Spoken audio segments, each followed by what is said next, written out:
Despite the recent economic crisis, global GDP is projected to quadruple by 2050 and the population to reach 9 billion. Unless we put in place more ambitious climate policies now, this will lead to 50% more greenhouse gas emissions than today. Without new action, global average temperatures are expected to become between 3 and 6 degrees Celsius higher by 2100 than pre-industrial levels. This will lead to more frequent and more severe extreme weather events, with potentially large impacts on vulnerable populations in particular. In the depths of an economic crisis, it's entirely understandable that governments and businesses, in fact, take a short-term view. The problem with climate change is that approach ends up being very costly.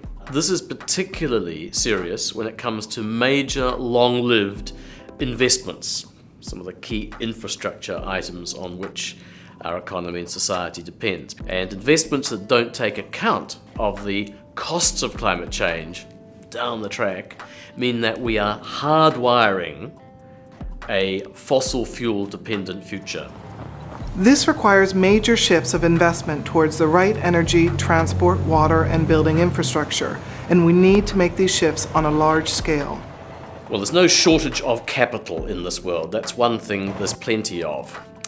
The real issue is where it goes. What's the destination for that investment capital? And that's really where governments have an important role to play.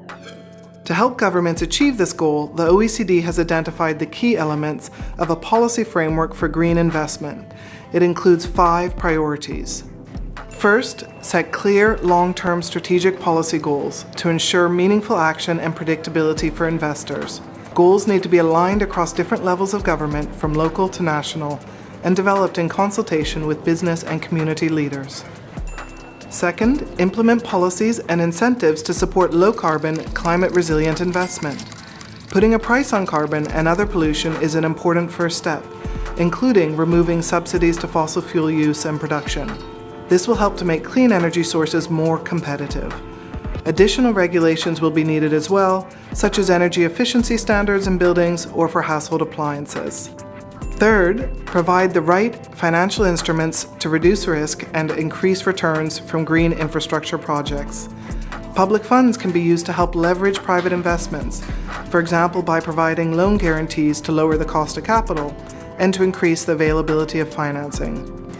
International climate finance will also be critical for developing countries. Fourth, harness resources, for example for research and development, and build the capacity for action. And fifth, promote greener consumer and business behavior through education, public awareness campaigns, eco-labels, and harmonized standards for greenhouse gas accounting and reporting by firms. Together, these elements of a green investment policy framework can help to mobilize private investment and bring transformational change.